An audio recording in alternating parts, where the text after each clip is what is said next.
Muy bien, Entonces perfecto. voy a presentar al ponente, es el excelentísimo señor Antonio Arenas Casas, que él es académico de número de la Real Academia de Ciencias Veterinarias de España.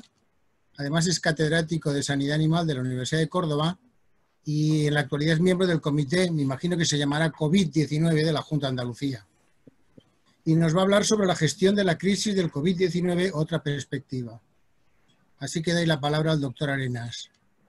Muy bien, pues nada, muy buenas tardes a todos y muchísimas gracias por bueno, estar hoy aquí escuchando pues lo que vamos a comentar desde mi perspectiva, porque lógicamente como buen país que somos, cada uno tenemos nuestra perspectiva, ¿verdad?, de las cosas y voy a intentar de alguna forma expresar y plasmar aquí qué es lo que hemos estado viviendo este tiempo y cómo podría hacerse. Por supuesto, agradecer a la Real Academia pues la gentileza y la amabilidad que ha tenido en poder expresar aquí y darme la oportunidad de expresar precisamente esas ideas, ¿no? Yo voy a comenzar, como creo que es lógico, por un pequeño resumen de contenido de lo que quiero hablar, ¿no? La conferencia, como han podido comprobar, se llama Gestión de la crisis COVID-19. Otra perspectiva, yo le he puesto veterinaria porque quiero que tenga esa trufa veterinaria, ese halo veterinario en relación a las características que hemos estado observando este tiempo. Hablaremos un poco qué es la crisis de la COVID, por qué ha surgido esa crisis, particularmente el virus, que hemos ido conociendo, que nos podría haber ayudado a tomar decisiones. Está claro que en esta crisis se han tomado muchísimas decisiones políticas, más políticas que técnicas, y eso pues de alguna manera ha ayudado a alargar un poco más de la cuenta y a que digamos la crisis haya sido un poco más profunda de lo que entiendo debería de haber sido. Cómo se ha gestionado esa crisis, cómo se hubiera o se habría gestionado esa crisis sanitaria con la colaboración de los veterinarios, que creo que, bueno, desde esta Real Academia es un buen foro para decir que se nos ha obviado de una manera importante, quitando algunas excepciones, pero no hemos estado precisamente muy presentes en la gestión de esta crisis. Y bueno, ya hace tiempo hice un escrito que creo que plasmaba un poco que quizá una de las profesiones que más experiencia tiene, quizá no, seguro, la profesión que más experiencia tiene en la gestión de crisis sanitarias, pues es la profesión veterinaria, no cabe duda. Y algunas conclusiones a mi manera. Bien, la COVID-19. La COVID-19, como todos sabemos, pues COVID es coronavirus disease, es decir, las iniciales de la enfermedad por coronavirus del año 2019, puesto que surgió en el año 2019. A manera de definición de una enfermedad, sabéis que como, bueno, docente, catedrático de enfermedades infecciosas, pues siempre comenzamos el estudio de las enfermedades infecciosas nombrando cuál es la definición de la enfermedad, porque creo que, como su propio nombre indica, incluye todos los aspectos más relevantes en un solo párrafo de lo que es la enfermedad. Es una enfermedad infecciosa humana provocada por el SARS-CoV-2, un coronavirus pandémico de origen animal y que cursa con cuadros respiratorios y generales de distinta gravedad frente a los que aún no se dispone de tratamiento específico ni tampoco se dispone de vacuna. El brote ha mostrado una importancia médica, económica y social muy elevada, por lo que es una enfermedad de declaración obligatoria. Esa la he leído porque es una definición que creo que de alguna manera pues, especifica lo más importante de la enfermedad de una manera muy breve. ¿Cuál es la importancia de la enfermedad? Pues la importancia, al contrario que ocurre con la gran mayoría de las enfermedades animales, cuando explicamos las enfermedades animales, lo primero que decimos es que las enfermedades tienen una importancia económica, las enfermedades, sobre todo las enfermedades de renta. Aquí comenzamos por la importancia médica y de salud pública. Es una enfermedad respiratoria y general, es decir, que afecta también a otros órganos y otros sistemas, con una gravedad importante, una letalidad de un 3% media, aunque sabéis que aquí, bueno, en determinadas zonas y por distintos motivos esa letalidad puede alcanzar incluso hasta el 15% y especialmente en determinados grupos de riesgo. Y otro importante aspecto que hay que recalcar de esta enfermedad es que provoca o ha provocado el colapso de los sistemas sanitarios. Ello ha llevado a un sistema de sanitario que es el utilitarismo que en definitiva se aplica, este tipo de sistema sanitario se aplica fundamentalmente en condiciones extremas, condiciones de guerra, de accidentes inmediatos graves, de condiciones no normales, ¿no? Y otro de los aspectos también importantes de ese colapso del sistema sanitario es que, bueno, ha descendido el control de otras enfermedades que son también prevalentes. Después la importancia económica, no cabe duda, es importantísima. Quizá quien mejor tiene los datos ahora mismo estudiados son precisamente los chinos, porque están viendo las enfermedades de otra perspectiva, un poco a más largo plazo.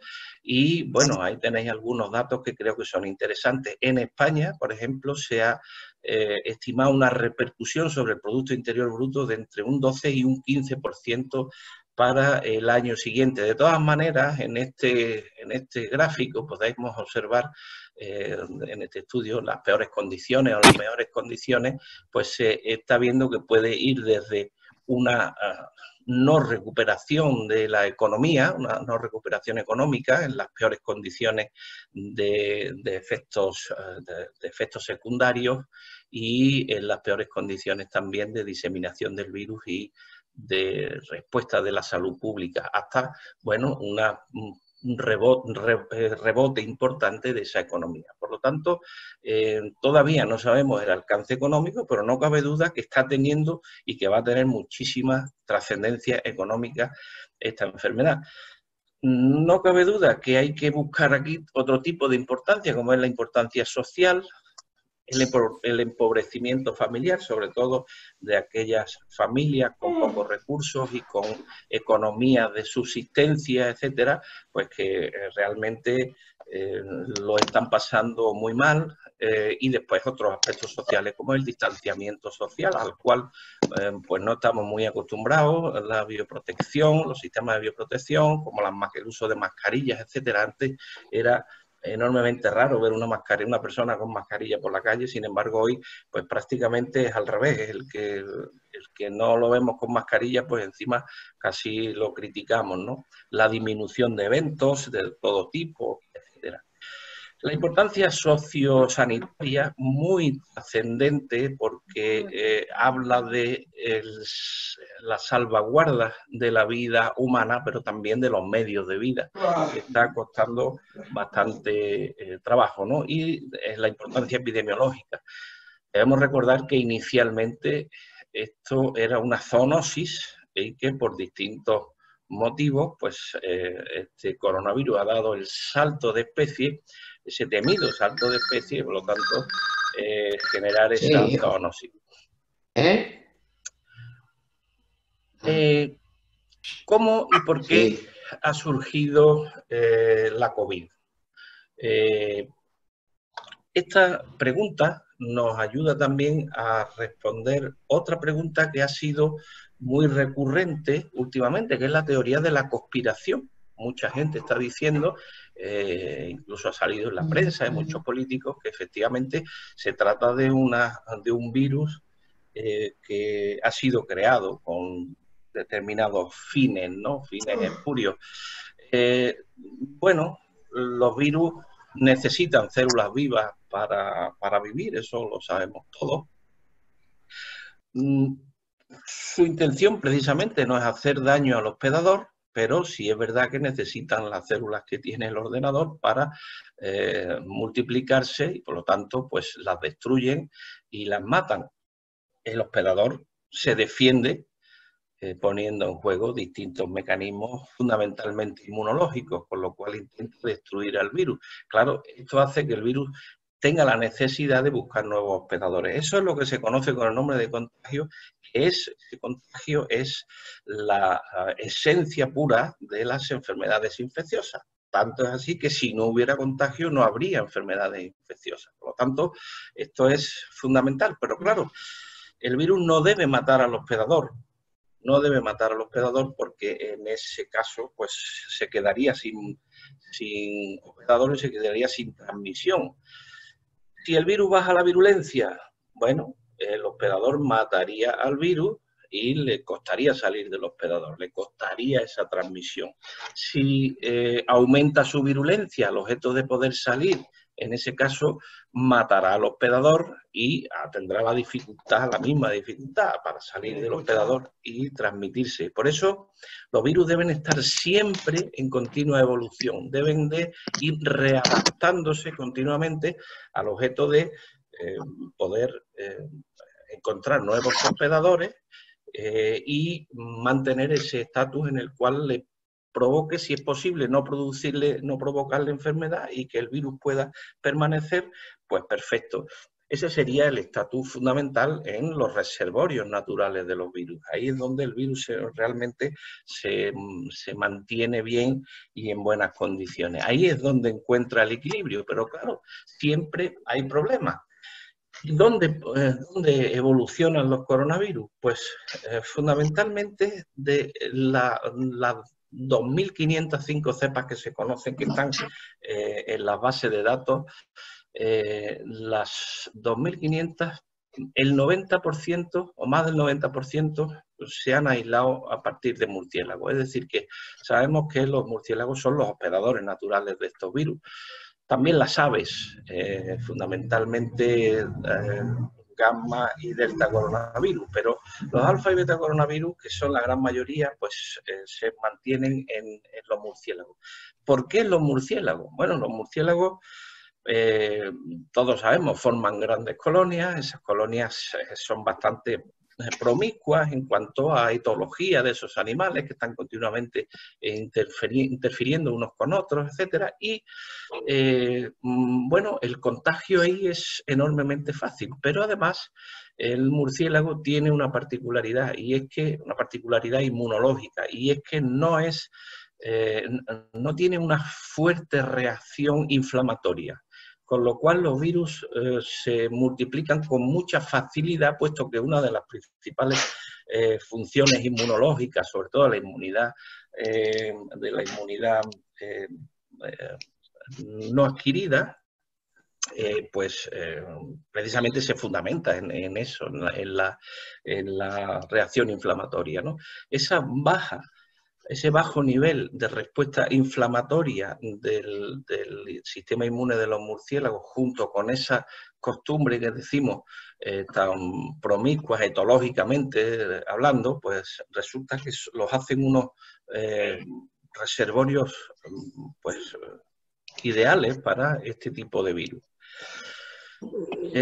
Otro aspecto importante es que son virus ARN. Los virus ARN, y debido a las características de multiplicación del virus en el interior de una determinada estructura que están muy relacionadas con el sistema retículo endoplásmico de la célula, pues resulta que son muy fáciles y muy frecuentes las recombinaciones genéticas de el genoma de dos virus distintos que entran en la misma célula, como también son muy frecuentes las mutaciones, debido como tienen pues prácticamente todos los virus RNA ese escaso control de la replicación. Esto da lugar a que se generen multitud de cepas diferentes, que la gran mayoría de ellas no persisten, sino que desaparecen, con lo cual no habría mucho problema. El problema está que hay algunas que forman nuevas especies, son capaces de mantenerse y de persistir en esas nuevas especies y forman nuevas especies víricas que, bueno, algunas de ellas a su vez pues pueden dar el salto de especie. La gran mayoría no, pero algunas pueden hacer ese salto de especie y infectar otras especies. Claro, cuando esa otra especie es el hombre, pues la importancia sobre la salud pública de estos virus pues, es evidente, ¿no? Ahí tenemos el origen de algunos de los coronavirus, por ejemplo, el virus de la gastroenteritis transmisible porcina, que estaría aquí pues como consecuencia de la coevolución y de la recombinación de distintos virus, uno de ellos en una especie que no se conoce cuál es, y bueno, pues dio lugar al coronavirus canino tipo 2 y este a su vez al virus de la gastroenteritis transmisible. Así ha pasado con otros muchos. Pasó, por ejemplo, como con el SARS-CoV que vemos aquí a través de la civeta, y también ha pasado con el MERS-CoV, con el coronavirus del MERS, que, bueno, dio el salto del murciélago hacia el cameo, hacia el dromedario ha pasado a la especie humana y aquí se ha podido perpetuar y transmitirse nuevamente. Y lo mismo ha ocurrido con el SARS-CoV-2, con el virus del SARS-CoV-2, ¿de acuerdo? Bueno, hasta ahora se desconoce cuál es la especie, se dice amplificadora, que sería esta de aquí, se desconoce, pero ya hemos visto que parece ser que pueden ser los pangolines, hablaban de serpientes, incluso del mismo perro, pero bueno, ahora veremos, no adelantemos acontecimientos. Bueno, lo que hablamos de la conspiración, efectivamente existen siempre intereses espurios de distinto tipo y que pueden haber fabricado ese virus. Técnicamente podría hacerse, ¿no? Con lo que hay ahora. Incluso existe pues un laboratorio en China, que precisamente en Wuhan, que parece que realiza estas investigaciones en distintos tipos de virus, ¿no? Pero bueno, lo que también es cierto es que hay que tener en cuenta que este tipo de enfermedades emergentes pues vienen ocurriendo desde hace muchísimos años. Primero con algunas bacterias como era el cólera, la peste negra, etcétera, pero también con enfermedades víricas. Recordemos que en el siglo XX se recogieron hasta 3 grandes pandemias de gripe. Ahí no existía tecnología vírica, por supuesto, para hacer esta conspiración, esta fabricación de virus, ¿no? Los virus de West Nile, el ébola, el Zika, los antivirus, la fiebre hemorrágica de Crimea-Congo, que hace poco hemos tenido algún caso ahí en la provincia de Salamanca, e incluso los otros virus respiratorios, los coronavirus respiratorios graves como el SARS o el MERS, ¿no? Antes, cuando, como siempre ha habido esa teoría de la conspiración, que no es de ahora, pues se achacaban a castigos divinos. Ahora se achacan a castigos humanos, ¿no? O a otros intereses humanos. ¿Cómo podríamos haber encarado la crisis? Pues por supuesto con conocimientos y con recursos políticos, económicos, sanitarios, etcétera. Por eso, el conocimiento, ¿qué es lo que sabíamos de la COVID?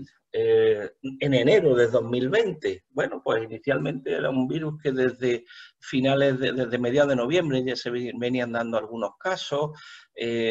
Bueno, había algunos casos también en Tailandia. El 20 de enero, como vemos, se tiene ya la certeza de que el virus se transmite entre humanos, pero después de estudiar todo esto, hay un dato que nos llamó curiosamente la atención, es decir, ¿qué es lo que pensábamos? Bueno, pues es otro coronavirus más, ya era el tercero, que se transmite entre personas, pero bueno, está muy lejos, está en China, ya se logró controlar el SARS, el MERS está medio controlado, pero claro, nos llamó mucho la atención el confinamiento de una ciudad. ¿Cómo es posible que se haga el confinamiento de una ciudad? Era algo, ¿por qué ese confinamiento? ¿No? Era la pregunta que nos hicimos. Pues puede ser que sea causa de una gran epidemia. Inmediatamente surgieron muchas dudas de si China estaba diciendo o no estaba diciendo la verdad con el número de casos que tenía, cuando era capaz de coger una ciudad entera como es Wuhan, con 11 millones de personas y confinarla, o tal vez incluso una pandemia, ¿no? Bueno, un trabajo que se publicó en marzo, el 26 de marzo, pero bueno, en definitiva estos datos se tenían ya y los tenían las autoridades chinas, evidentemente, ¿no? Incluso probablemente lo tuviera también la Organización Mundial de la Salud, cuando el día 31 de enero China comunica a la Organización Mundial de la Salud de este acúmulo, como vemos, desde el día 8 de diciembre, incluso antes, con un acúmulo de casos, algunos de ellos ligados al mercado de Wuhan. Bien, sigue pasando el tiempo, el día 6 de enero, el Día de Reyes, pues se activa el nivel 2 de emergencia sanitaria en China. El día 8, pues se publica un trabajo en el cual ya se sabe que efectivamente se trata de un beta coronavirus, ¿eh? Muy relacionado con el SARS-CoV-2. Aquí tenemos el árbol filogenético, está lejos del MERS, pero sin embargo sí está muy cerca, pertenece, como vemos, a la misma rama del virus SARS, ¿vale? Por lo tanto, está dentro del subgénero SARS-CoV-virus, ¿de acuerdo? Bueno, pues ya sabemos que es un coronavirus. El día 11, 2 o 3 días más tarde, se dispone ya de la técnica de PCR, se consiguen establecer los primers mejores, o los cebadores mejores para la investigación del virus, para el diagnóstico, y curiosamente el día 15 de enero se activa el nivel 1 de emergencia sanitaria. Eso ya llama un poco la atención, sobre todo cuando el día 23 se pone en cuarentenas, se bloquea, digamos, el protocolo de bloqueo de la ciudad de Wuhan. Esto es interesante. Bueno, también sabíamos en esa fecha, a primeros de enero, que era una enfermedad que prácticamente a los niños menores de 15 años pues no afecta. Aquí tenemos 0 de 47, 0 de 248. Sin embargo, sí era muy relevante que prácticamente 3 de cada 4 individuos eran mayores de 45 años. Y esto es importante. Bueno, no habría relación en sexo, un 48%.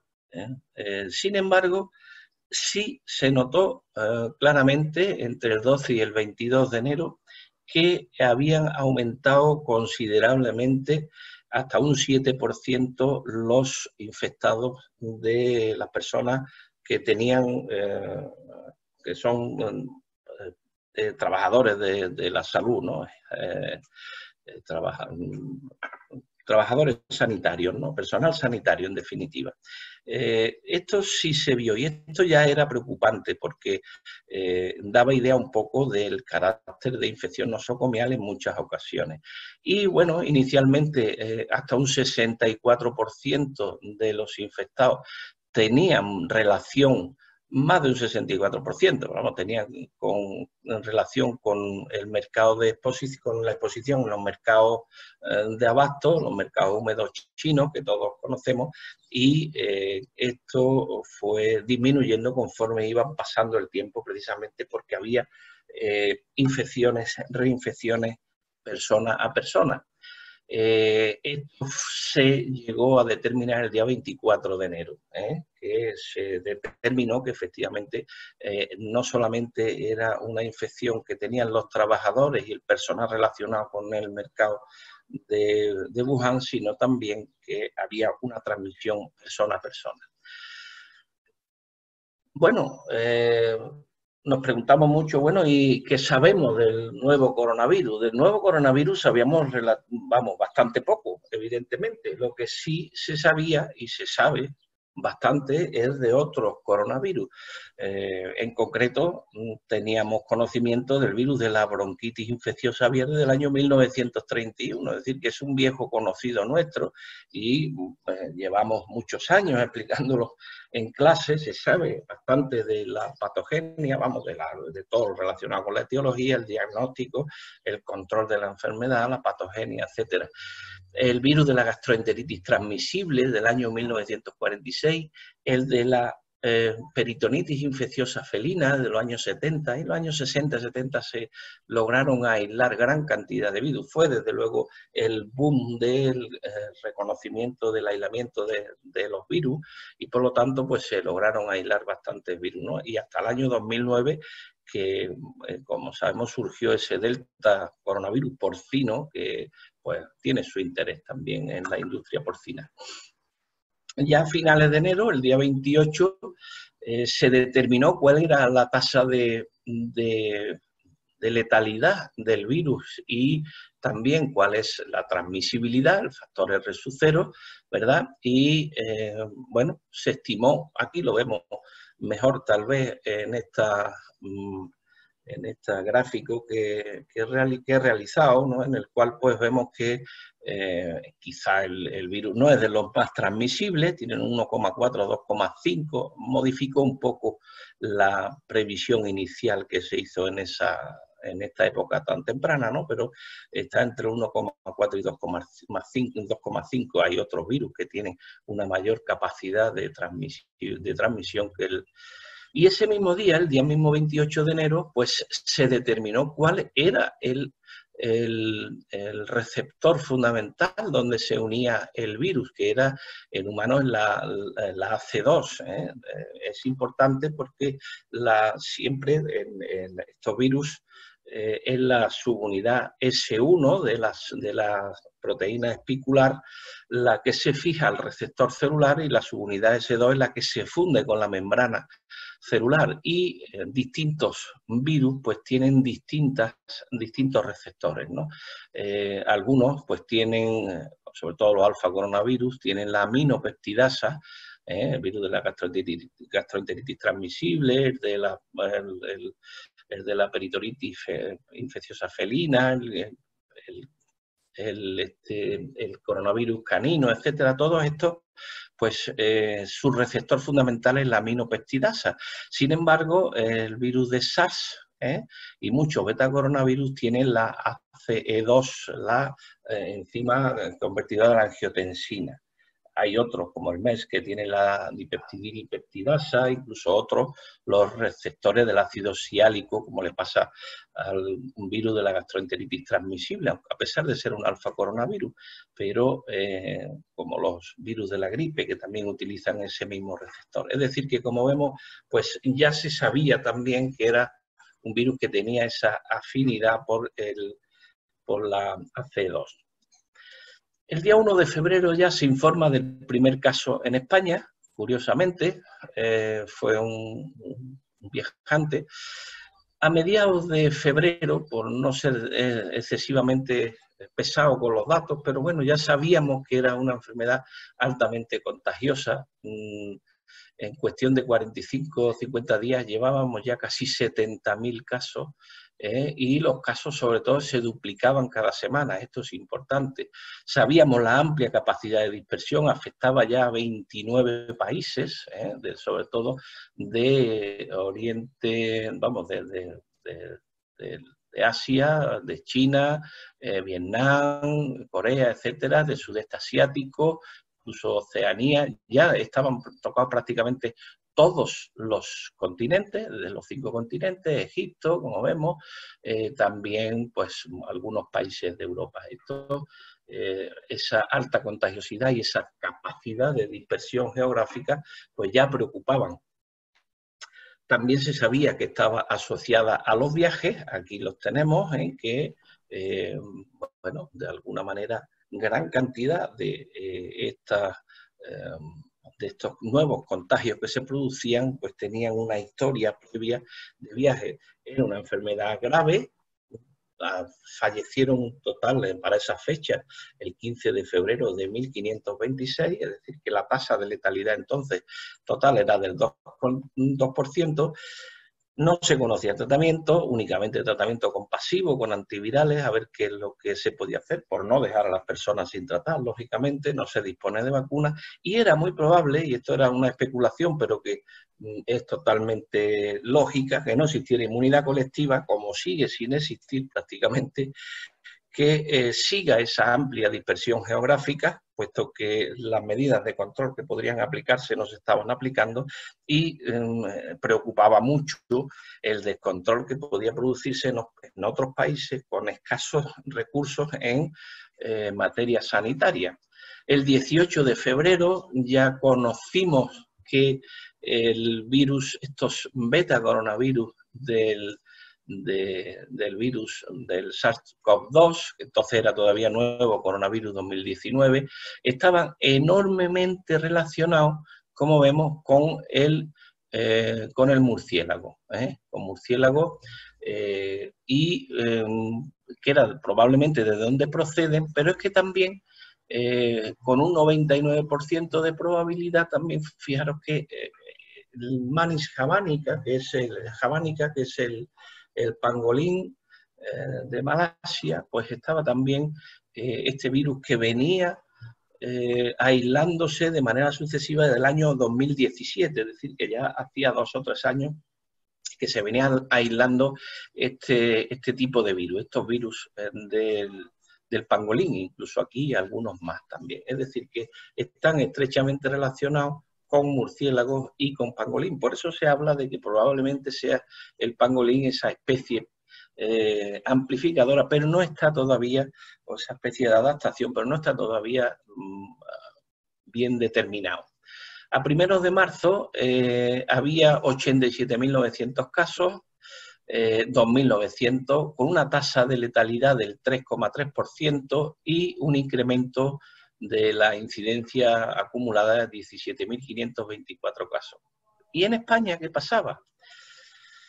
Y esto es preocupante porque en España, en esa fecha, los casos se duplicaban diariamente. Estamos hablando de primeros de marzo, el día 2, el 6, el 13, fijaros que va en aumento el número de casos que se iban produciendo en España y se duplicaba diariamente el número de casos, en esa semana del 24 de febrero hasta el 1 de marzo. Y desde el 1 de marzo hasta el día 7 de marzo, y pongo 7 de marzo porque ahora vamos a ver qué es lo que se podía haber hecho con el famoso 8 de marzo, ¿verdad? Bueno, pues desde el día 24 de febrero hasta el 7 de marzo, los casos se iban duplicando cada 1,5 días en esa quincena. Y es preocupante que una enfermedad pues se duplique prácticamente casi a diario, o se cuadruplique cada 3 días. ¿Qué es lo que pasaba en China? Bueno, en China pues se pusieron las medidas de control el 25 de enero. Ese día que se establecieron las medidas de control o de bloqueo, pues había 1.975 casos y el pico epidémico se alcanzó el 22 de febrero. El pico epidémico se alcanzó aquí. En Italia, que era otro país que lo teníamos también ahí, con un gran número de casos, las medidas de control se establecieron el 21 de febrero, había ese día 20 casos y el pico epidémico se produjo el 1 de abril. Es decir, que cuando se aplicaron las medidas de control relativamente temprano, pues el pico epidémico se alcanza en un mes, algo menos de un mes, mientras que si se aplican un poco más tarde, pues bueno, el pico epidémico se alcanzó el 1 de abril. Y en España, bueno, pues en España las medidas de control, como sabemos, se aplicaron el 14 de marzo, y ese día, el 14 de marzo, cuando se aplicaron las medidas, aquí había 6.391 casos y el pico epidémico evidentemente se alcanzó mucho más tarde, se alcanzó pues mes y medio más tarde. Lo que comentaba, la polémica del 8 de marzo, ¿conocíamos datos suficientes para tomar alguna decisión con motivos, con razones técnicas, estoy hablando? Bueno, pues si juntamos lo que había pasado en China, en Italia y en Irán, que eran 3 zonas importantes y que habían sido ampliamente castigadas, si ponemos ese mismo día,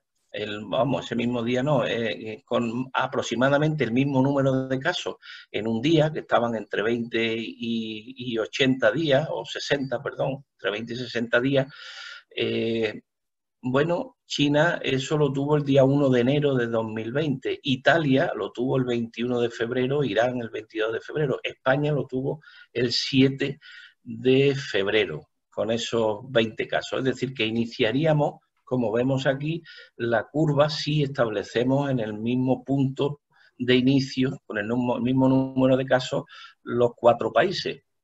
Y, evidentemente, el día 7 de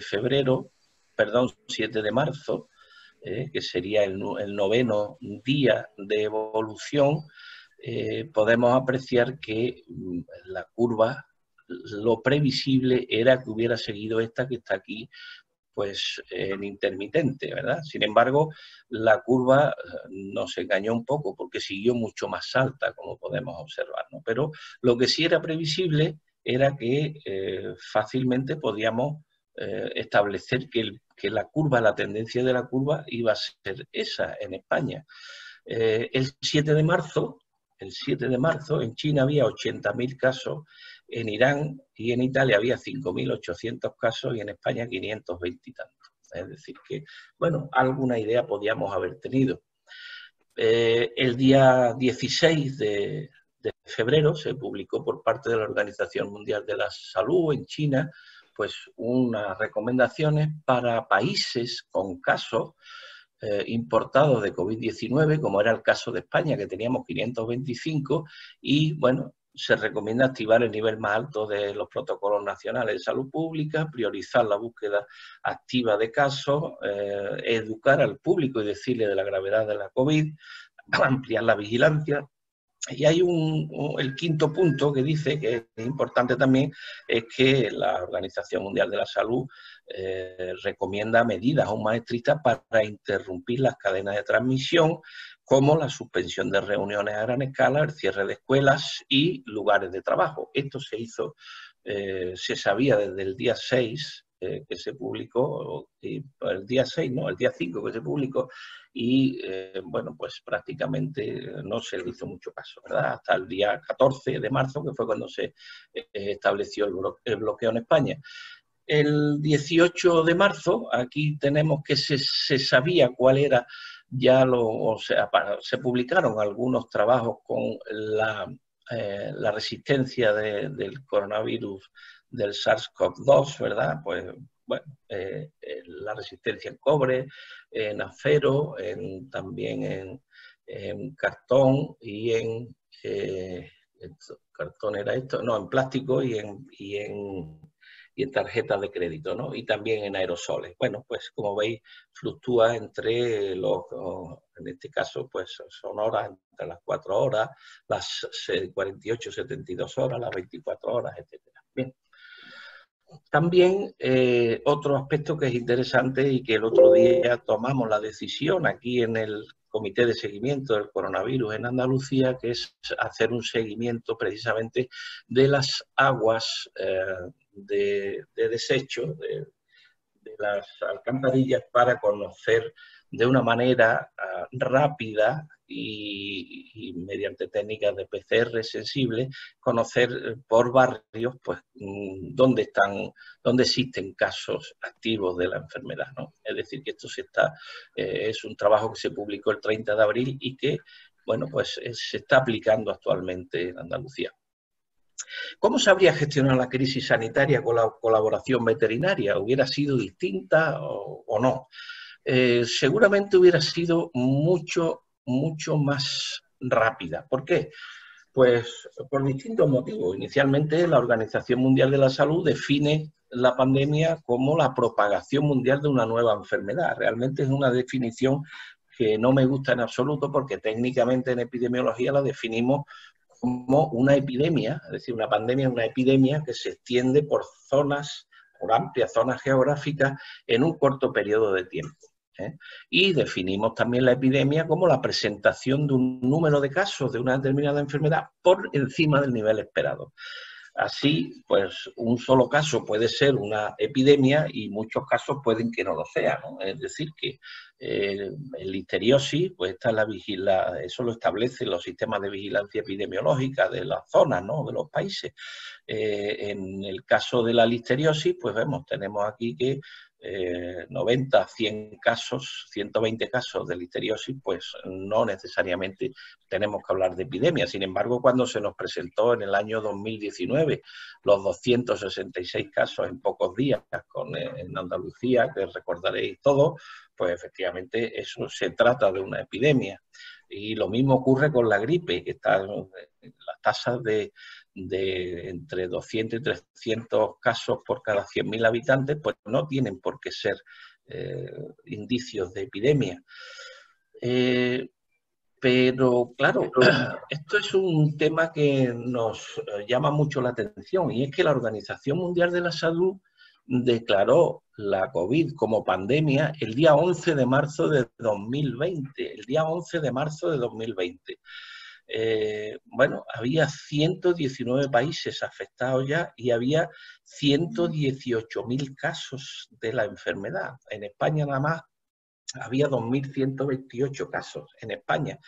Es decir, que había 118.000 casos. Si recordamos varios años antes, en el año 2009, cuando Margaret Chan, que era entonces la presidenta de la Organización Mundial de la Salud, declaró el estado de pandemia del virus de la gripe A, ¿verdad? Había solamente 30.000 casos confirmados y 74 países. Es decir, que hemos esperado pues muchísimo tiempo a la hora de declarar una pandemia. Y eso, desde un punto de vista administrativo, no solamente sanitario, pero sí administrativo, de administración sanitaria o de política sanitaria, si queremos llamarlo, sí es importante el hecho de que se haya declarado el estado de pandemia tan tarde y con esas cifras tan elevadas.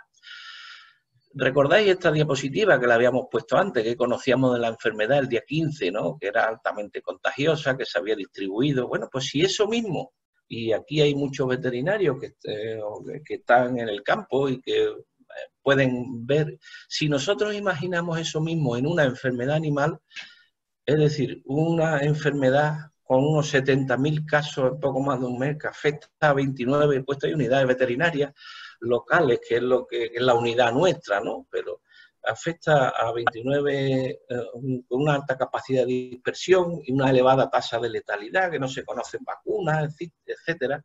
Bueno, pues a nosotros se nos pondrían los pelos de punta e inmediatamente, antes de que se presenten esos 70.000 casos, no cabe duda, habríamos tomado medidas. Eso es impepinable, ¿no? ¿Qué habríamos hecho los veterinarios en ese caso? Bueno, pues si podemos buscar el ejemplo de una enfermedad que tiene muchas características, una enfermedad vírica con una amplia transmisibilidad, con una enfermedad grave, que no conocemos vacunas contra esa enfermedad, etcétera.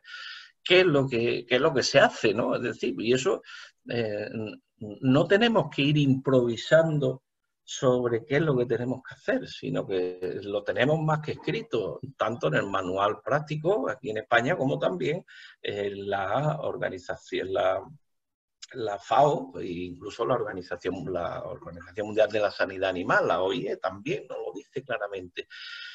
dice que la lucha contra la peste africana es una combinación de estrategias, y dice el diagnóstico precoz, sacrificio inmediato, control de movimientos. Lo del sacrificio inmediato no hay que tomárselo al pie de la letra con nosotros, evidentemente, pero bueno, no lo vemos. Control de movimientos, medidas de bioseguridad estrictas, rastreabilidad y vigilancia epidemiológica, zonificación, compartimentalización, estudio de otros hospedadores, investigación de vectores. Es decir que, en definitiva, todo lo que hemos ido haciendo, todo lo que se ha hecho, porque ahora vamos a cambiar la peste porcina por la COVID, todo lo que hemos venido haciendo, pues se ha hecho porque son las estrategias que hay de lucha contra una enfermedad. No es que nadie se haya inventado nada en el control de esta enfermedad. Lo que sí es cierto es que se ha hecho todo muy tarde, que tenía que haberse hecho desde primera hora. Hasta tal punto que aún siguen faltando diagnósticos de casos sospechosos. El cierre de fronteras y el confinamiento obligatorio, es decir, el control de movimientos, pues no llegó hasta que se estableció el estado de alarma y entre tanto sabíamos que estaba entrando mucha gente. Yo le escribí una carta a la decana de mi centro diciéndole que teníamos que tener cuidado con los alumnos porque era precisamente en época de cambio, de cuatrimestre, y venían muchos alumnos de Italia y se lo dije que teníamos que tener un enorme cuidado y hacer un seguimiento epidemiológico nosotros, por lo menos desde la facultad, ya que no se estaba haciendo de manera oficial porque era un peligro. Las medidas de bioseguridad estrictas, las medidas de bioseguridad con el distanciamiento social, ¿vale? El uso de mascarillas, ¿vale? Son medidas de protección de bioseguridad propia, ¿no? La desinfección y desinfectación de viviendas, instalaciones, materiales, el control de fómites, la rastreabilidad y vigilancia epidemiológica para determinar fuentes de contagio. Todo esto se está haciendo. Los rastreadores de la rastreabilidad de las enfermedades, pero han llegado muy tarde, han llegado tardísimo. Bien es cierto que, bueno, cuando está el boom del brote, que había tantísimos casos, es muy complicado hacer un seguimiento de cada uno de esos casos, ¿no? Pero bueno, es que no debería de haberse llegado a ese nivel tan alto. Ahora veremos por qué. La zonificación territorial, la zonificación no sabemos cómo se ha hecho. Se ha hecho, bueno, debería de haberse hecho por tasas de incidencia de la enfermedad según diferentes fases. Eso se ha hecho tan tarde que se ha hecho ya en la desescalada. ¿Y se ha hecho bien? Pues no lo sabemos. La compartimentalización para el control de las cuarentenas y el confinamiento familiar para llevar un control exacto de la bioseguridad de esas por clústeres, ¿no? Estudio y control de otros hospedadores, ¿no? Eso no se ha hecho nada aún en España. Ahora mismo estamos comenzando a hacer cosas, ¿no? Bueno, yo me permití la licencia de hacer una estimación de riesgos con los datos que tenemos, con datos oficiales, evidentemente. Los datos reales no se conocen hasta tal punto que ya sabemos que hay varios, llevamos ya más de una semana que no se actualizan los datos de mortalidad, pero bueno, de cualquier manera nos pueden servir.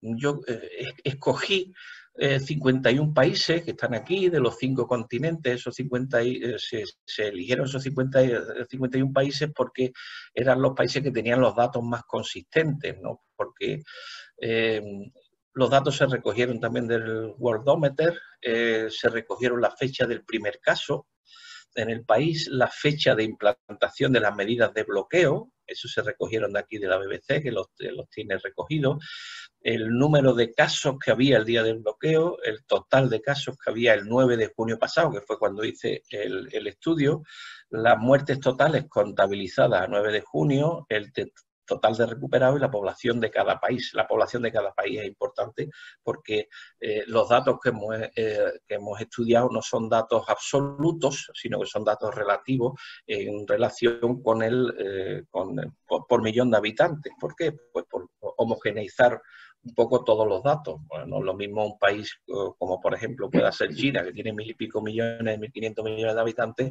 a un país como, yo qué sé, pues Djibouti, que no tendrá ni siquiera 100.000, ¿no? Para que los datos sean todos homogéneos, pues hubo que coger la población de cada país. se hicieron los análisis estadísticos en Excel y en SPSS y comprobamos la hipótesis de que si se hubiera hecho el bloqueo antes o con un menor número de infectados, habríamos tenido menor casos y por tanto una mortalidad más baja. Esa fue la hipótesis de partida que hicimos. Aplicamos un modelo lineal generalizado inicialmente, por ejemplo en España, que teníamos 6.177 casos el día 9, 6.179 casos por cada millón de habitantes y 123 por millón el día 14 del 3, que fue cuando se estableció el bloqueo. Y así, pues, cojo el ejemplo de España, pero así para todos los países, ¿vale? Bueno, el modelo es significativo y estima un número de casos en España esperado de más de 6.000 por millón. Es decir, que no, por ahora nos ha acertado porque llevamos 1.177. ¿Vale? La predicción del modelo funciona bien para algunos países, es muy mala, por ejemplo, en Australia, en China, en Alemania, y en México, ¿no? Pero en general se ajusta bastante bien al número de casos. Pero también hemos hecho un resultado de estimación de riesgos, creando dos variables dicotómicas que es mucho más fácil de entender también y me establece una relación importante mediante el cálculo de las ratio, ¿no? Entonces, establecimos países que tenían menos de 4 casos por millón de habitantes cuando se estableció el estado de bloqueo y los países que han alcanzado más de 200 casos de COVID por millón de habitantes, unos 10.000 casos en España, ¿no? Entonces, cuando se hicieron esas dos variables dicotómicas, pues podemos observar con un 99,9 por mil que, bueno, tenemos un fuerte valor de protección, 0,06, entre 0,007 y 0,507. Ese es el valor de la ratio, ¿vale? 0,06, es decir, un fuerte factor de protección el haber tenido menos de 4 casos por millón de habitantes. Porque la otra opción que tenía era haber puesto la fecha que mediaba entre cuando apareció el primer caso y se establecieron las medidas de bloqueo, pero eso no da significación estadística. Sin embargo, el número de casos por millón de habitantes sí que da esa significación estadística que podemos apreciar aquí, y dice que los países que han esperado tener más de 4 casos por millón en decretar el estado de bloqueo han alcanzado más de 200 casos por millón, 16,7 veces más que los que no esperaron. Es decir, que es un riesgo bastante elevado, ¿no? Y cuando hicimos, en este caso, pues con más de 11 casos, que era el número de casos que teníamos el día que se estableció el estado de bloqueo en España, pues sigue siendo significativo, 0,023, muy por debajo de 0,05, y con un factor de riesgo, como vemos, de 1,62, es decir, que casi 2 veces más que en otros países. Un factor de riesgo importante el haber esperado tanto. Otra cosa que también dice Portugal, hemos tenido muchas noticias de Portugal. ¿Es verdaderamente Portugal un ejemplo? Yo lo he comparado con Andalucía. Portugal tiene 10,2 millones de habitantes y 92.000 kilómetros cuadrados, prácticamente igual que Andalucía, un poco más chica por Andalucía y con menos habitantes. Tiene 8,5 y 87.000, pero si vemos, bueno, ese ejemplo de Portugal no lo es tanto, porque si podemos apreciar, Andalucía pues tiene ya un crecimiento prácticamente asintótico del número de casos, por lo tanto alcanzamos el pico de la epidemia hace ya tiempo, mientras que Portugal pues sigue todavía con esa tendencia al alza. Lo que sí es cierto, Portugal tiene actualmente 36.180 casos, Andalucía tiene menos de la mitad, ¿no? 17.000 o la mitad prácticamente, 17.000 y pico. Lo que sí es verdad es que Portugal pues tiene 149 muertos por millón, mientras que Andalucía tiene algunos más. Y ya para ir terminando, los estudios de cero prevalencia se han hecho aquí en Europa, en España y en Suiza, y dan una cero prevalencia, esto es preocupante bajo mi punto de vista, en torno al 6 al 8% de la población.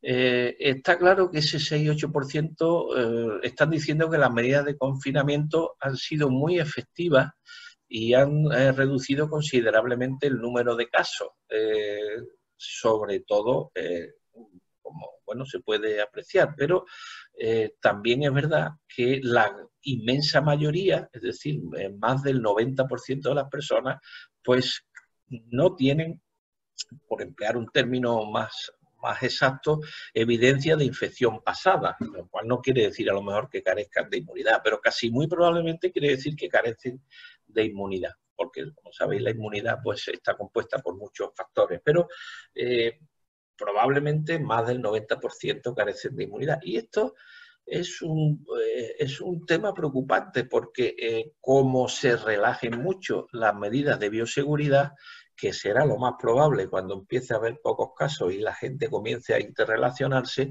pues puede haber una probabilidad bastante elevada de rebrotes en los próximos meses. Por eso es tan importante bueno, esperar un poco en las medidas de bioseguridad hasta alcanzar una vacuna bueno, ese porcentaje de inmunidad sea mucho mayor. Conclusiones. Bueno, digo yo conclusión mía, porque yo la he resumido en esta, la hipertrofia de la medicina restaurativa frente a la medicina preventiva. Es lo que ha dominado y se ha comprobado perfectamente en el comité de seguimiento donde yo he estado presente desde el principio y donde allí no se hablaba más que de medicina restaurativa. Nos preparamos, pero nos preparamos para el colapso del sistema sanitario. Ya lo habíamos visto en China con la fabricación express de dos hospitales en menos de 15 días, etcétera. Había planes de contingencia, pero para los hospitales y para el sistema, la medicina restaurativa. Había falta de camas en urgencias y en UCI que se palió precisamente con esos hospitales de campaña.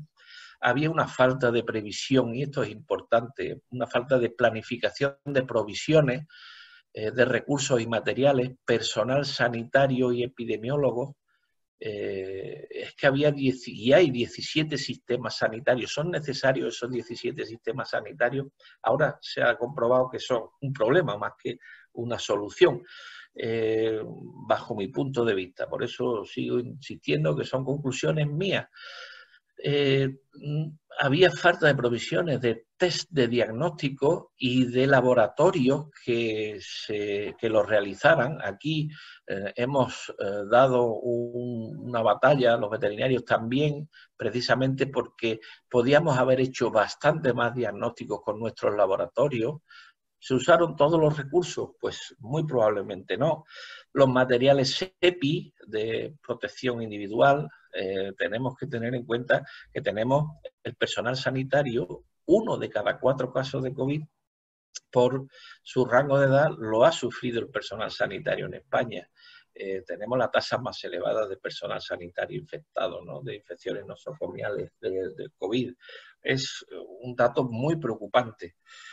Y sin embargo, mientras que nos preparamos para el colapso del sistema sanitario, tardamos mucho en prepararnos para evitar los contagios. No había planes de contingencia para evitar brotes. Se han publicado esos planes de contingencia tardísimo y además mal.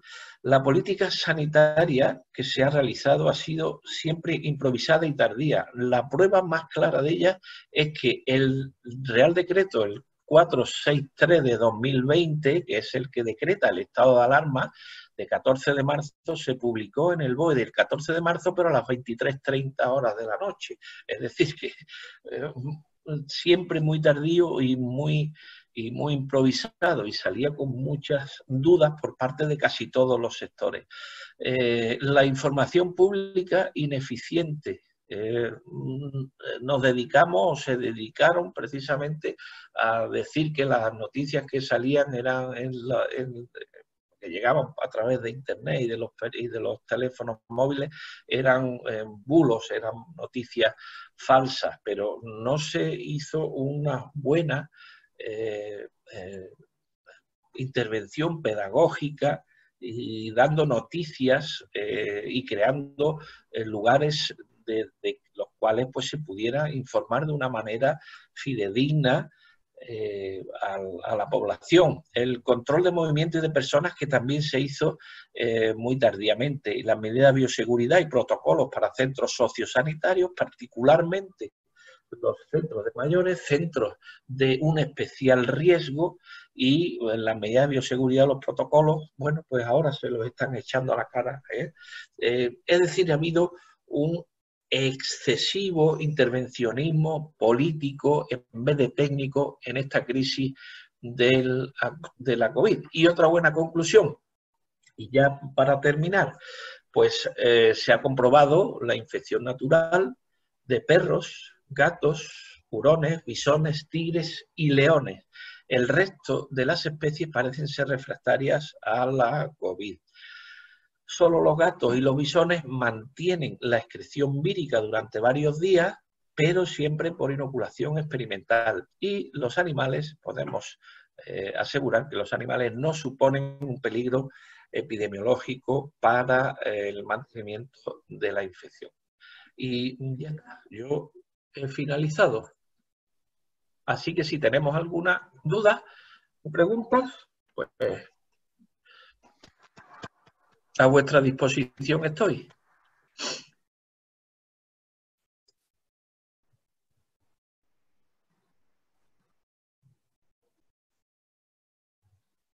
Buenas tardes. Hola.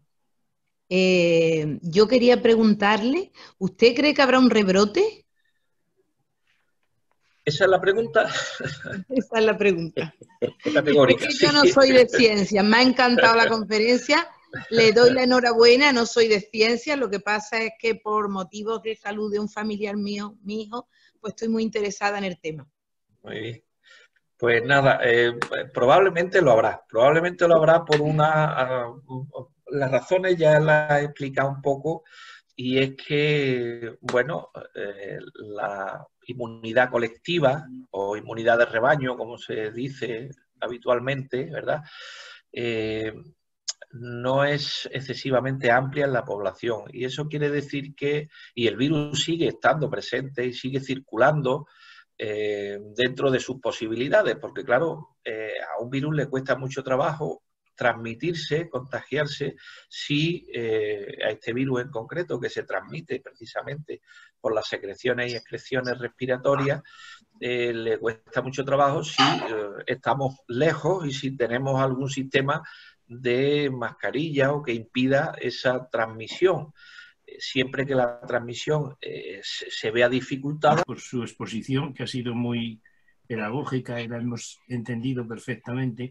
Así que como nos pilló tarde la enfermedad, entonces la posenfermedad nos pillará bien y estaremos preparados. Es decir, vamos a tener los test y control de enfermedades suficientes para terminar la enfermedad, y vamos a tener los laboratorios suficientes para fabricar la vacuna en el caso de que existiera.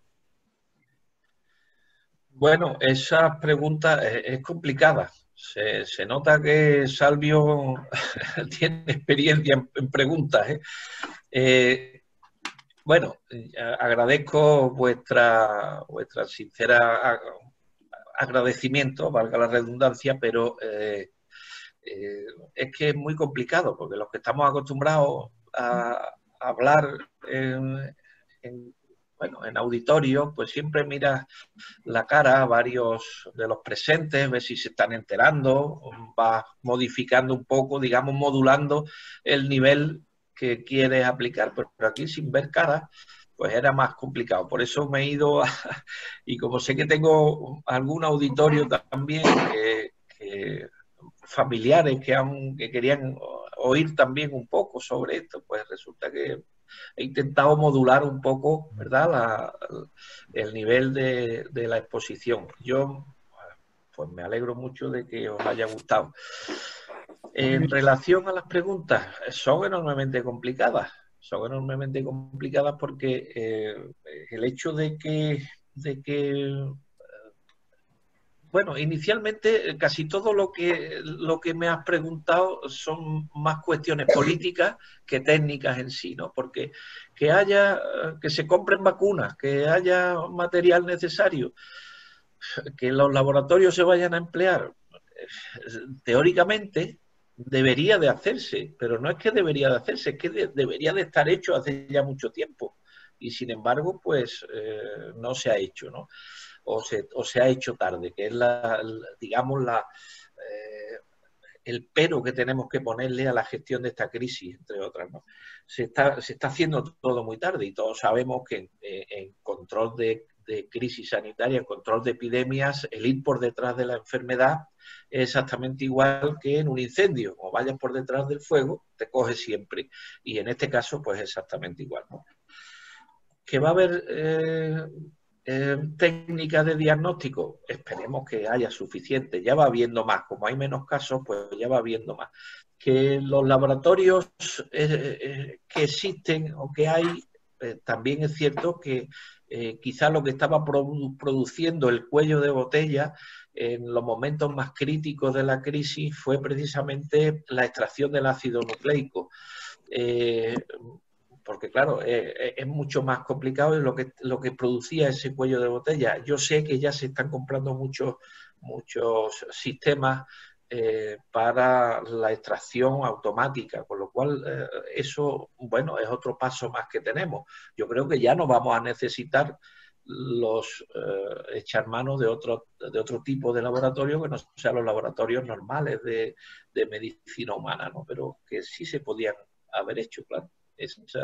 Básicamente es eso, que son cuestiones más políticas que técnicas en sí. Técnicas ya las sabemos que sí, que son necesarias, pero políticamente no lo sabemos. ¿Qué es lo que pensarán? No sé si responde con eso tu pregunta. Perfectamente, muchas gracias. Y a continuación tiene la palabra el doctor David Rábada. Doctor Arenas, bueno, muchas gracias por su conferencia. Mi pregunta es sobre lo que ha comentado sobre los 17 sistemas distintos de sanidad. Sé que va a ser complicado contestar cuál debería ser un sistema unificado, pero al menos le pediría que me dijera 2 criterios para que, bueno, tuviéramos algún referente si nos preguntan al respecto. 2 criterios para unificar el sistema sanitario para afrontar mejor cualquier rebrote pues sí, del COVID. Uno es básicamente social. El sistema sanitario de Andalucía no es el mismo que el de Cataluña, por ejemplo. Es diferente. O que en el País Vasco los recursos son distintos, el número de médicos o de personal sanitario que hay en unos y en otros sitios también son distintos, los sistemas de contratación de personal son distintos y eso yo creo que es un tema prioritario. Si queremos ser un país, pues tendremos que tener el mismo sistema sanitario. Otra cosa es que queramos ser 17 países distintos, en cuyo caso ahí ni me meto ni quiero contestar.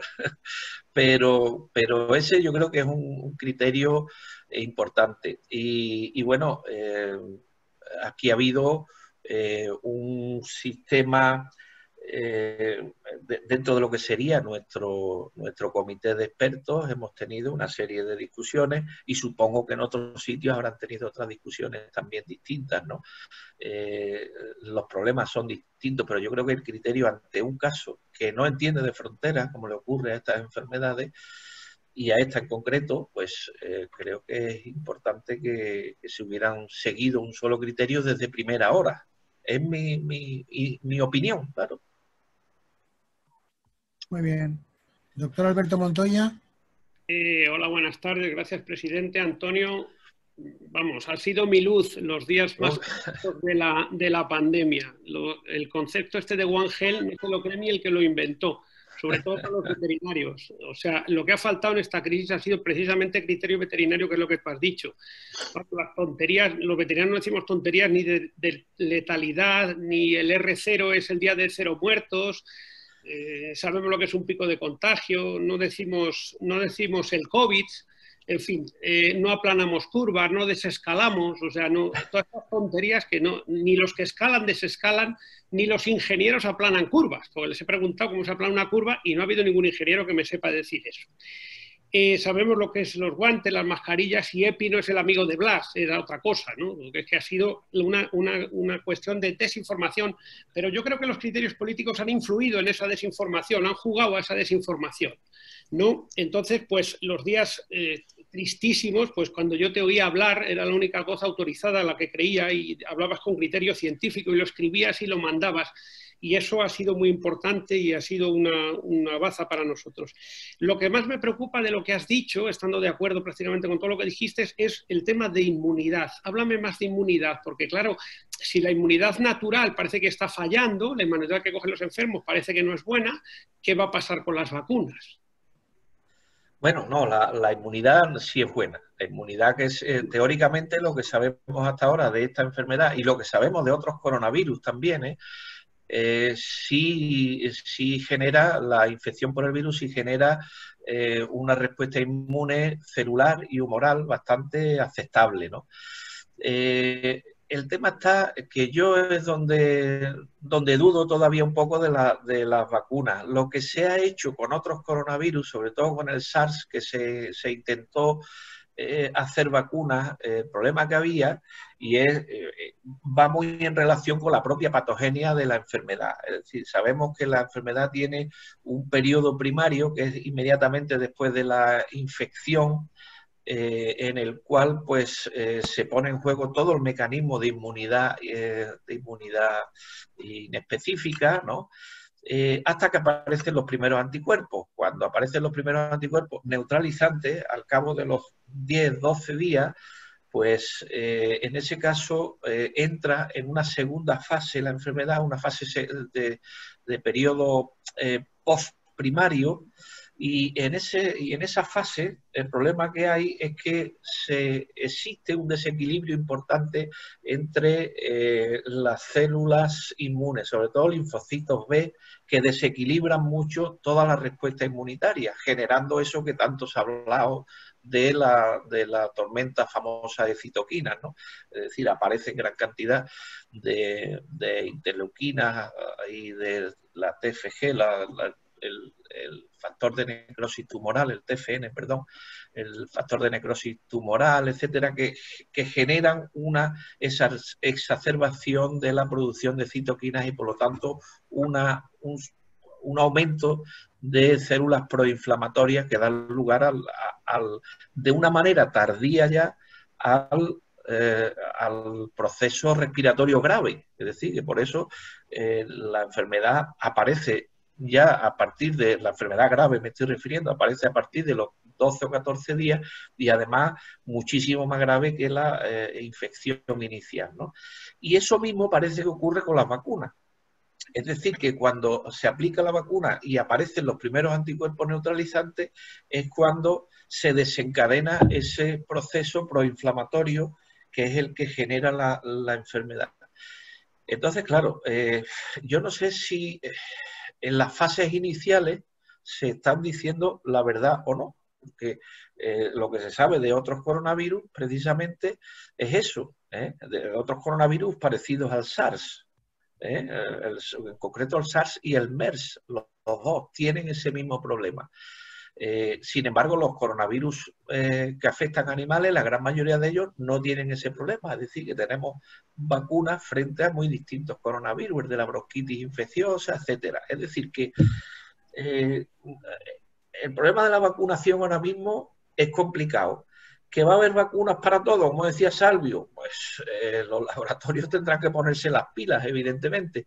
Cuando haya vacunas y esté una proporción suficientemente elevada, se estima que entre 70 y 80% de la población tenga unos niveles de anticuerpos, entonces sí que es verdad que el virus no va a poder, digamos, replicarse y por lo tanto infectar o servir de trampolín desde las distintas personas, ¿no?, hacia otras. Esa es la idea fundamental, pero la idea hay que verla, a ver qué resultados están dando los las vacunas, las experiencias se están realizando con las vacunas actualmente, que no... Por ahora dicen que sí, que únicamente que dan reacciones, que hay un porcentaje muy elevado que están dando reacciones secundarias tras la inoculación, pero que no son graves.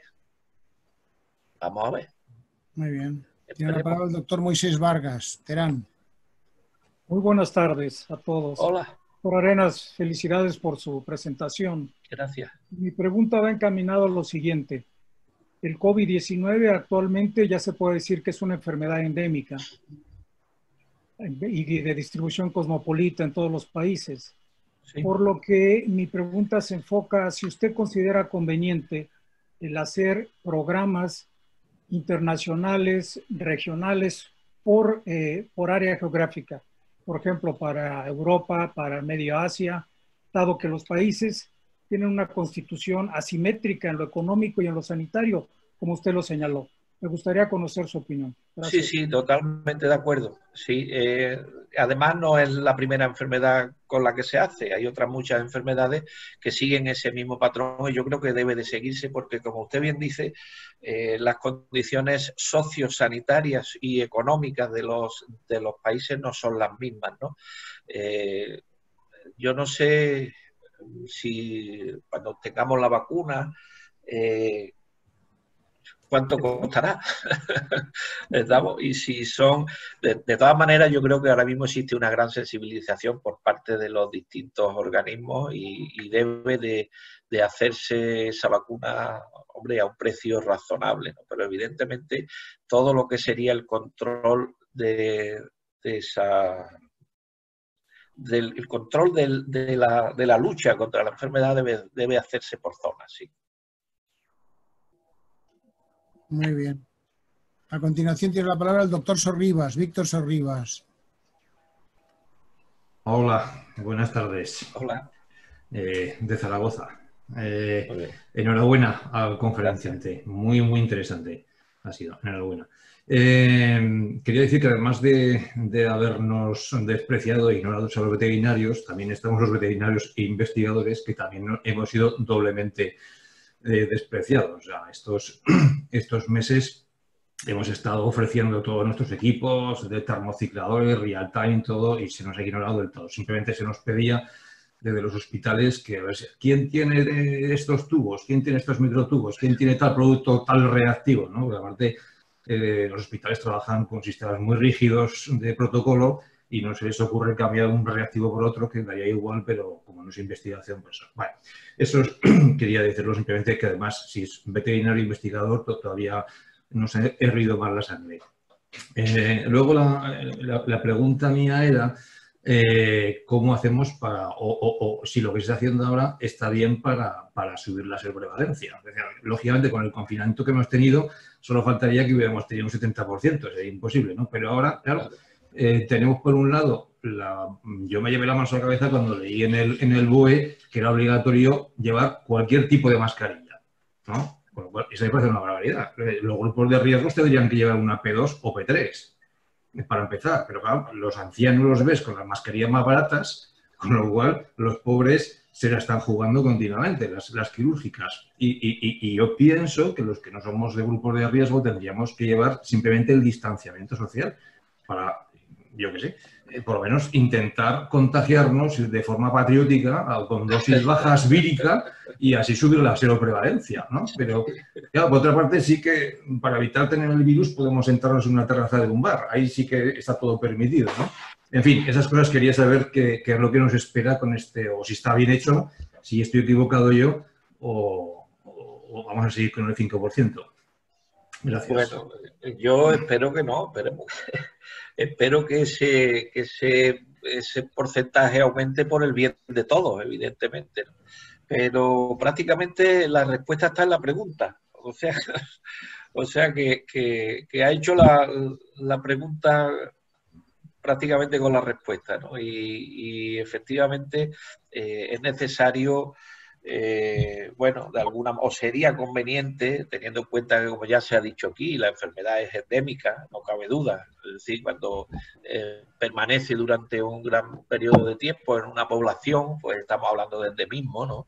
y entonces ese endemismo implica, lo que pasa es que lo hemos hecho un endemismo artificial, es decir, que teóricamente teníamos que habernos infectado todos, pero claro, también es cierto que la infección de todos, con la letalidad que tiene la enfermedad, o con la gravedad que tiene, más que letalidad, ¿no? Con la gravedad que tiene la enfermedad, pues hubiera ocurrido como ha ocurrido en otros muchos países donde el porcentaje de individuos que han fallecido desgraciadamente es muy alto, entre otros España, que tiene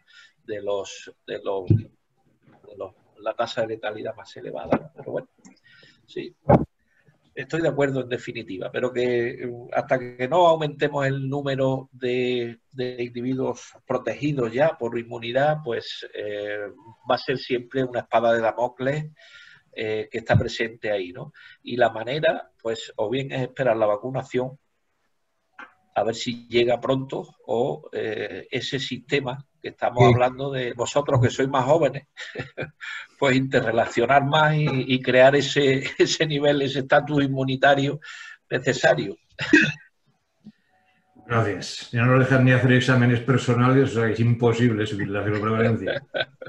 No nos dejan, efectivamente. Ya, yo propuse hacer los exámenes en las cafeterías de las facultades, que las abrieran, ya que ahí sí que se puede estar sin mascarilla, pero tampoco quiere el rector. No quiere. Nada. Muy Muchas bien. gracias. Muchas gracias. A continuación tiene la palabra el doctor Carmelo García Romero. Bueno, pues buenas tardes. Soy Carmelo García de Toledo y bueno, no te conozco personalmente, aunque he estudiado en Córdoba. Antonio Arenas sí fue un profesor mío. Antonio Miranda, ya hace tiempo si veo alguna gente conocida aquí, como Santi Hernández que veo y alguna otra persona, Paco Rojo en León. Bueno, me ha gustado mucho la conferencia porque se ha combinado lo que es la evidencia científica y sociológica con esa cronología que me ha encantado, ¿no? en el tiempo de exposición. Y me gustaría hacer 3 preguntas que te las voy a hacer seguidas, ¿no? La primera es un poco sorprendido, ¿cómo es posible, con el prestigio que me consta que tiene la profesión veterinaria en Europa y en América, donde voy de vez en cuando, ¿cómo es posible que desde el punto de vista de la organización sanitaria, de la estrategia sanitaria de esta importante enfermedad, ¿no? Y de esta importante zoonosis, a diferencia de lo que pasa en otros países europeos, en donde hay algún veterinario que dirige el comité de crisis en Alemania, ¿cómo se ha contado con los magníficos profesionales que existen ¿Y la pelota? desde el punto de vista científico y académico, al menos en nuestras universidades públicas, ¿no? Y ya alguna privada, como puede ser, por ejemplo, la de Valencia? Esa sería la primera pregunta. La segunda pregunta... Perdón, es que no te he oído bien porque había un ruido por ahí que no me ha dejado oír. La pregunta, Antonio, es que ¿cómo es posible que nosotros, los veterinarios, con el prestigio que tenemos en Europa y que tenemos en América, incluso en Europa ha habido algún comité de crisis presidido, creo que es Alemania, por veterinarios, no hayan contado con nosotros, con el potencial humano que tenemos desde el punto de vista de la evidencia científica y desde el punto de vista de las infraestructuras, simplemente sin contar centros de investigación con las universidades no públicas y privadas? Eso es en primer lugar. Y en segundo lugar, hay que decir que eso es una cosa presumible, teniendo presente y oyéndote en tu magnífica conferencia de la versatilidad que tiene el virus, este virus, ¿no sería importante, y de los rebrotes que pueden producirse, no sería importante, y ahí va la pregunta, organizar o se ha organizado algún estudio coordinado desde el punto de vista de los potenciales, al margen de lo que tú has dicho y tal, potenciales acontaminamientos del virus en lo que es fauna silvestre y fauna y lo que son mascotas, ¿no? Sí. Como punto de inflexión en las condiciones locales nuestras, en condiciones españolas. Y en tercer lugar, te quería preguntar, si la vacuna será, me imagino que la vacuna será una vacuna recombinante, ¿no? Y que, bueno, preguntarte, bueno, esas son las noticias que yo tengo, que, dadas las características del virus, pues será una vacuna hecha con un virus de algo de aquí, del genoma de este, algo de otro y tal, y preguntarte, bueno, de todo lo que hay, pues cuál es la situación actual, por ejemplo, en España, ¿no?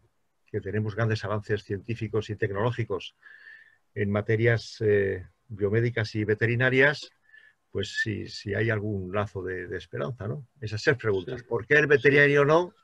Si hay algún estudio coordinado importante en fauna silvestre y en mascotas, sobre todo en fauna silvestre, ¿no? Somos muy cazadores, hay mucho contacto con el campo y puede haber, obviamente, lo que es interacciones patológicas, ¿no? Y luego tu impresión sobre la vacuna y avances que tengamos a nivel español. Y felicitarte de nuevo, espero conocerte. Gracias. Bueno, pues mira, la primera pregunta es un tema meramente político. ¿Por qué no han contado con nosotros? Pues en algunos sitios sí han contado, ¿no? Yo estoy concretamente en el Comité Andaluz del grupo de expertos y después en el del comité de desescalada que se ha creado, ¿no? Bueno, de alguna manera se ha contado con la profesión veterinaria. En otros sitios, yo sé, por ejemplo, el profesor Rodríguez Ferri, que también está en la comunidad de León, de Castilla-León, me parece que en Asturias, es decir, en algunos sitios pues, se ha contado, pero y después a nivel nacional, como no sabemos cómo está compuesto el comité, pues no sabemos si hay veterinarios o no. Esa es una. Yo creo que no hay ninguno, pero bueno.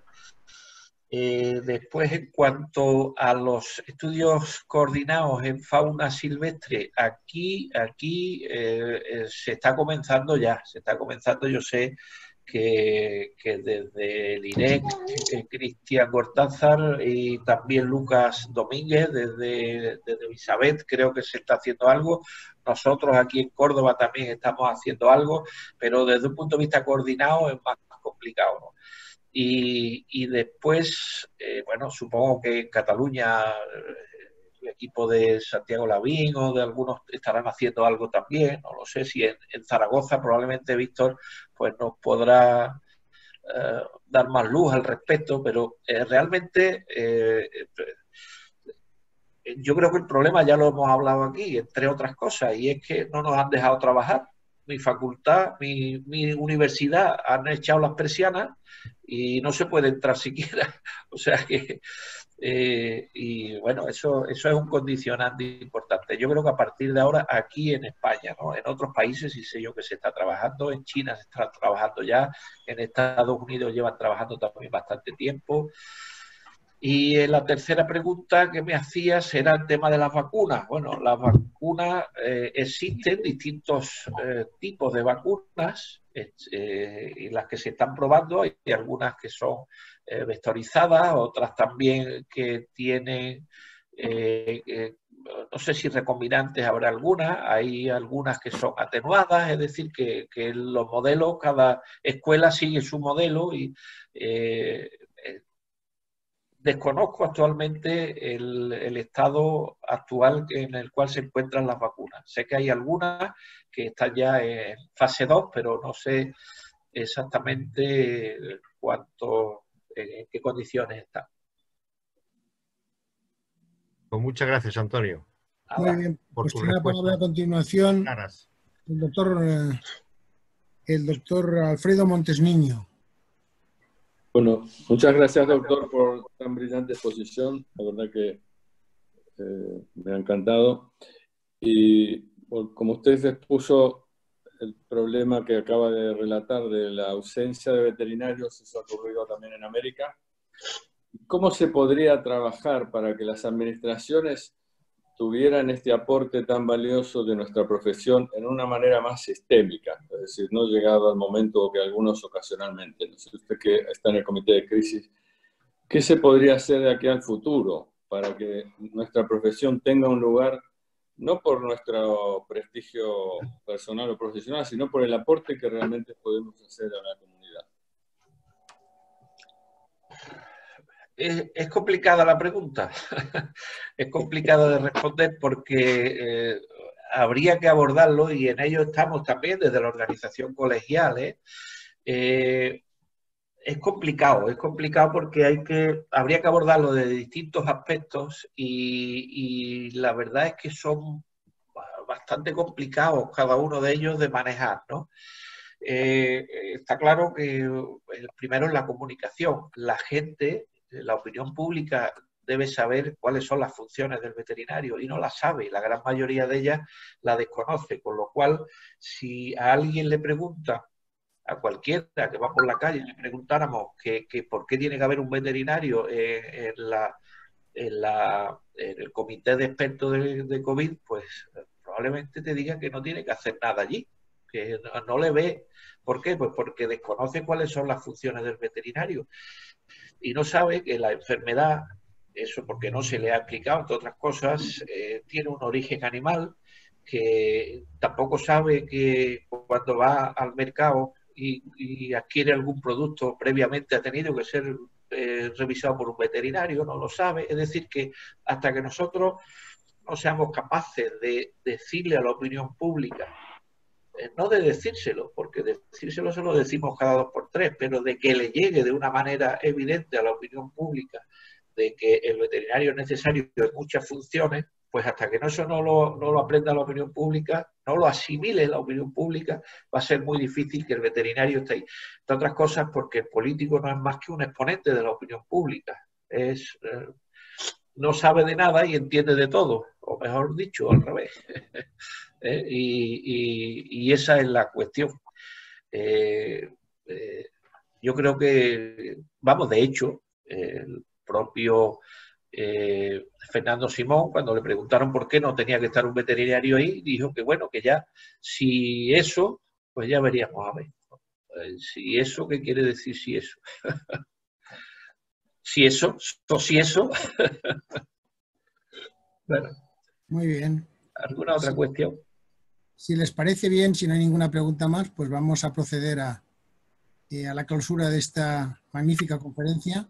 Yo me uno totalmente a las felicitaciones de todos los intervinientes y bueno, como presidente de la Academia considero que se ha cumplido con las expectativas que teníamos, sobre todo en una pandemia tan importante como es el COVID-19, ¿no?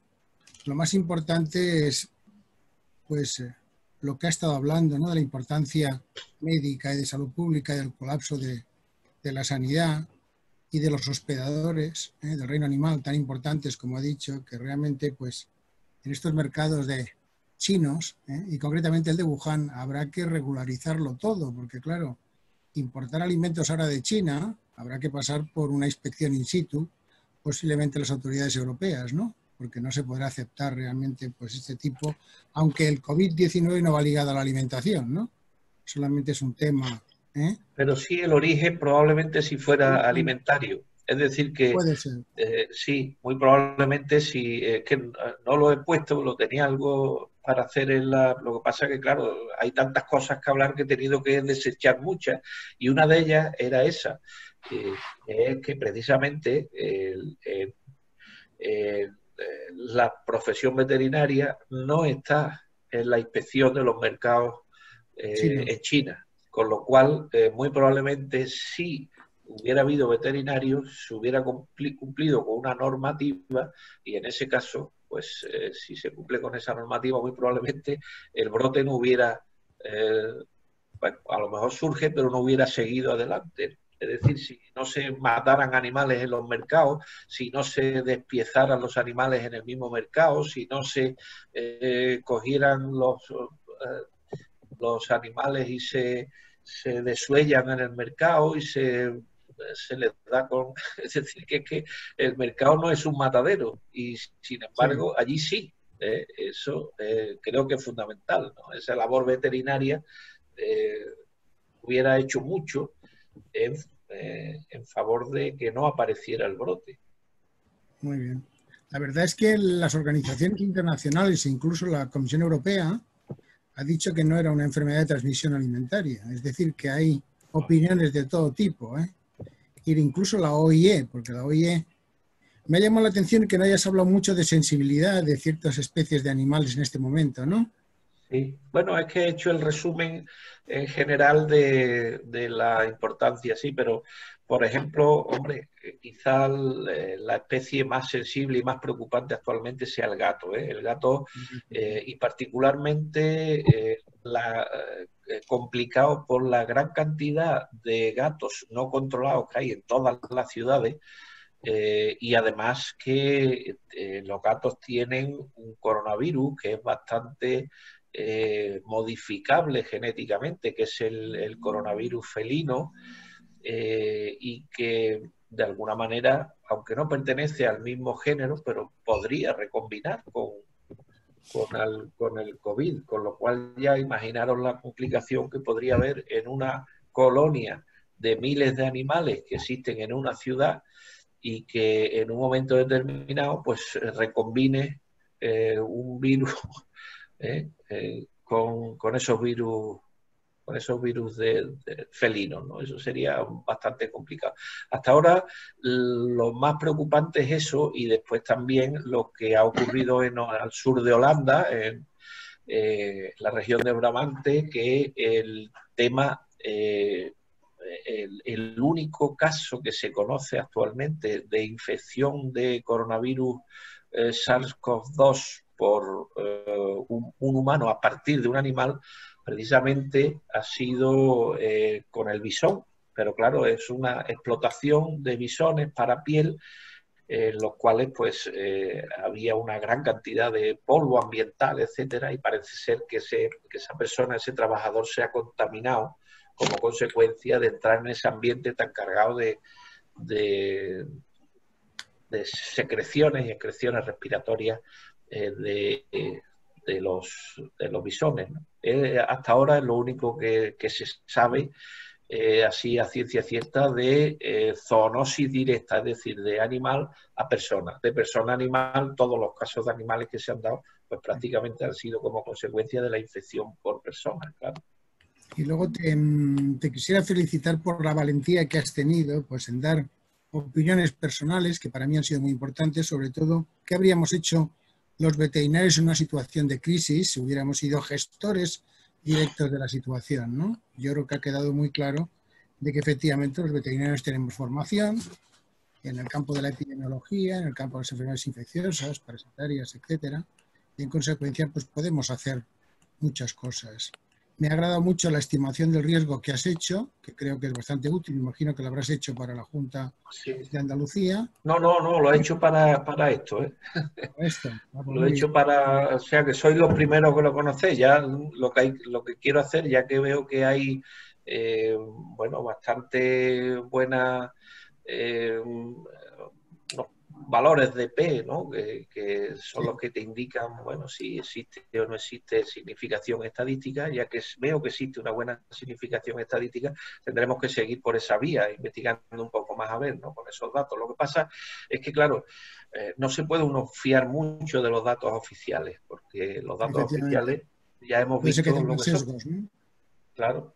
Bueno, por último, te quería agradecer también lo que has hablado de medio ambiente, porque claro, One Health no se puede separar de los temas medioambientales, y yo creo que los veterinarios tampoco hemos vendido la imagen de que estamos muy dedicados al medio ambiente, aunque según he leído, pues en España puede ser que haya entre 2.000 y 3.000 veterinarios que hagan gestión medioambiental, sí, sobre todo en explotaciones, en producción primaria, y en consecuencia, si hay grupos de investigación pues que se dedican a la investigación en los factores ecológicos que pueden intervenir en la enfermedad, yo creo que sería muy importante para el futuro. Pues sí, es fundamental. Hay bastante gente dedicada a cuestiones medioambientales, sí. Veterinarios que se dedican a gestión medioambiental, sí hay, sí. E incluso aquí en Andalucía hay, me parece que son 4 o 5 veterinarios que están al frente, que son los directores de parques nacionales. Por ejemplo, el Parque Nacional de Sierra Nevada, que es un parque nacional, digamos la primera figura En cuanto a protección, los parques nacionales, pues está dirigida por un veterinario, por Fran Muñoz, ¿no? El Cazorla, la Sierra Cazorla y Segura y Las Villas también está dirigida por Lina, por otra veterinaria. Bueno, algunos reservas de caza, por ejemplo, que es bastante grande, la de Cortes también está dirigida por un veterinario. Es decir, que hay muchos veterinarios que se dedican a la gestión medioambiental.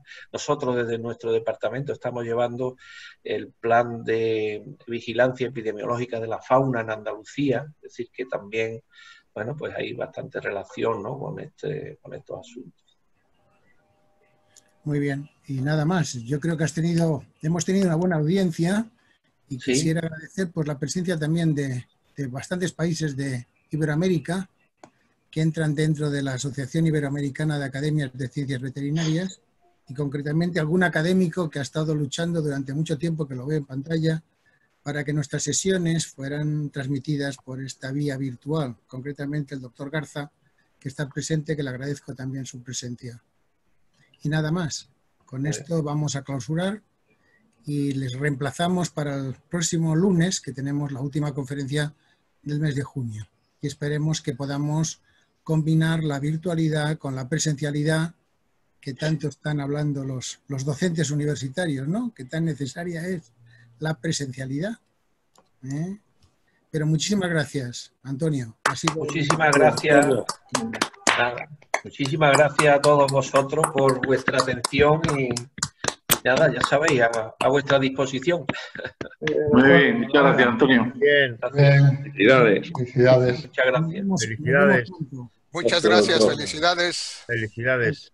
Felicidades desde México. México, ya he visto México. Antonio, felicidades de la peguilla. Muchas gracias.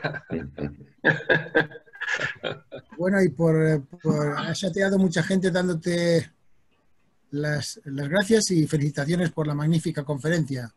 Tienes que estar muy contento. Pues yo me alegro mucho que os haya gustado. Muy bien. Muy bien, pues venga, hasta pronto. Bueno, hasta luego. Un abrazo. Buenas tardes. Hasta luego. Adiós. Adiós. Gracias, hasta luego.